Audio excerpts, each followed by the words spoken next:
Hi, I'm Margaret, and today I'm making a few little cupcakes. This is a lovely simple recipe, and if you've got an electric whisk, it takes next to no time. The butter needs to be quite soft, so it mixes really well with that sugar. A little bit of vanilla extract for flavour, and a few eggs to make it nice and fluffy. When you've popped the eggs in, it needs a really good mix. I tend to overmix it a little bit to make sure it's beautifully light and fluffy. This gives the cupcakes a nice airy texture.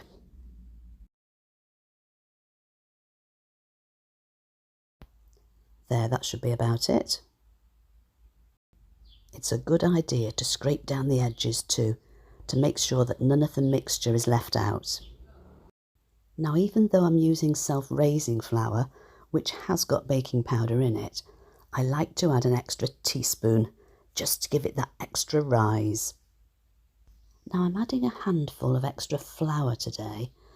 The only reason for this is because it's a really hot day, and I've found over the years that this makes a much better cake when it's quite so warm as this. Now into the cake cases. Each cake case needs 2 heaped teaspoons of the mixture. Of course, it depends on the size of your cake case. These are quite large little cases. Large little cases? That sounds odd, but I think you know what I mean. I'm trying very hard not to get any of the mixture on the side of the cases. This will only burn in the oven, and they won't have that lovely clean effect.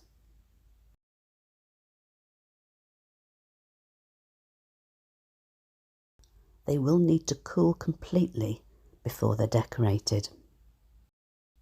So I'm using a piping nozzle here, a nice large one, to make a hole in the top of each one. I'm going to fill these today with something sweet and delicious. And that leftover cake will make a nice little snack.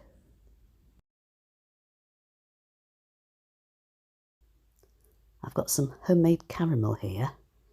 It's the kind that stays nice and soft, even though it goes in the fridge.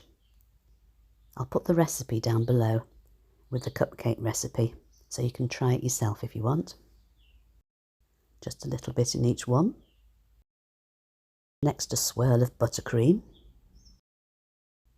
Carefully around the edges, trying not to touch the case, and a squidge in the middle. I tend to push down at the end in the middle just a little bit, and it makes a nice little star effect. Next, the obligatory sprinkles. By the way, if you're in the UK, I find that Asda is the best supermarket for little extra bits and pieces like this for cakes. They have a great variety. And no, I haven't got shares in Asda, although I did used to work for them when I was very young. Working on the tills there was my very first Saturday job. So finally, let's finish them off with a little bit of tempered chocolate with a bit of gold glitter on, just to jazz them up a bit. And that's it. Quite pleased with those. Thanks for joining me. Take care.